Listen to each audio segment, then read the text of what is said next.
থেকেই কিন্তু আমাদের চালু হয় এই বেসিনের কাজকর্ম। আর সারাদিনে কত কাজই তো আছে, করতে হয়। হাত মুখ ধোয়া থেকে ব্রাশ করা সব কাজই পানির এই দোয়াদের কাজটা কিন্তু এখানেই সেরে নিতে হয়। আর এটা কিন্তু আমার গ্রামের বাড়ি, তারপরও আর এখন গ্রামের বাড়িতেও কিন্তু দেখা যায় বারান্দায় বেসিন, রুমের ভেতরে ওয়াশরুম, এগুলো কিন্তু এখন অ্যাভেলেবেল সব জায়গাতে। আর এখানে আমি রেখেছি চুলের ব্যাগ, মাথা আশ্রানোর পরে যে চুলটা রাখতে হয় ওটা আমি এখানে রেখেছি।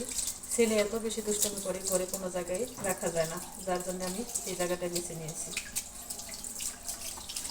আর এই বেসিনটা একটু পরিষ্কার করে নিলাম হুইল পাউডার দিয়ে। আর পরিষ্কার থাকলে এখানে কাজ করতেও কিন্তু, হাত মুখ ধুতেও কিন্তু বেশ ভালো লাগে।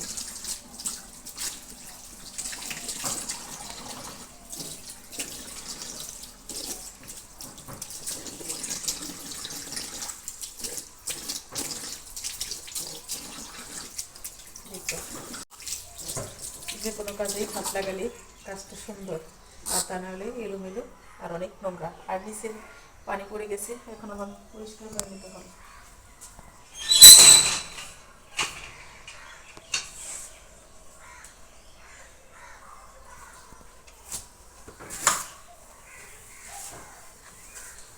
এভাবেই কিন্তু প্রত্যেকদিন একবার না হলেও পরিষ্কার করতে হয়।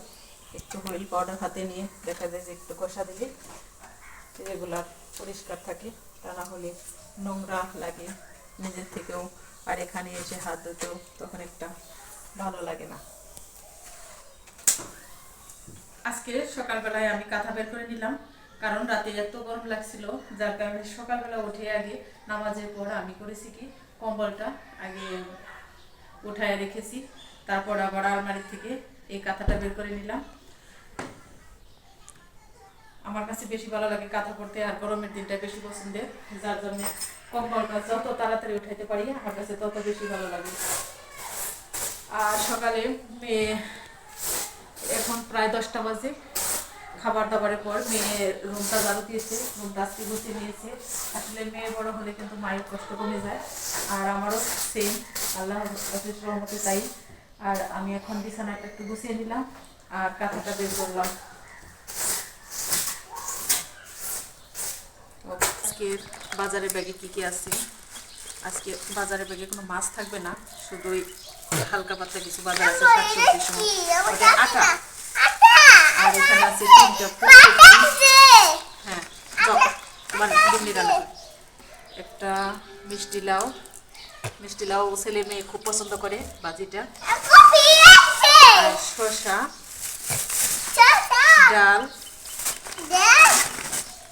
কাঁচামরিচ, গাজর, পেঁয়াজ, আলু, আর এই যে তেল, এই তেলটা মানে হয় তোমার দাদুর জন্য আনছি। হ্যাঁ, এটা দাদুরে দিয়ে আসো। কোনো মাছ ছাড়াই শুধু সবজি আনা হয়েছে, ডাল, এগুলোই, কারণ মাছ আছে। আর গিয়েছিল মূলত ক্ষেতের যে সার, এগুলো আনার জন্য, ক্ষেতে সার দেওয়ার প্রয়োজন। আর সবাই অবশ্যই ভালো থাকবেন।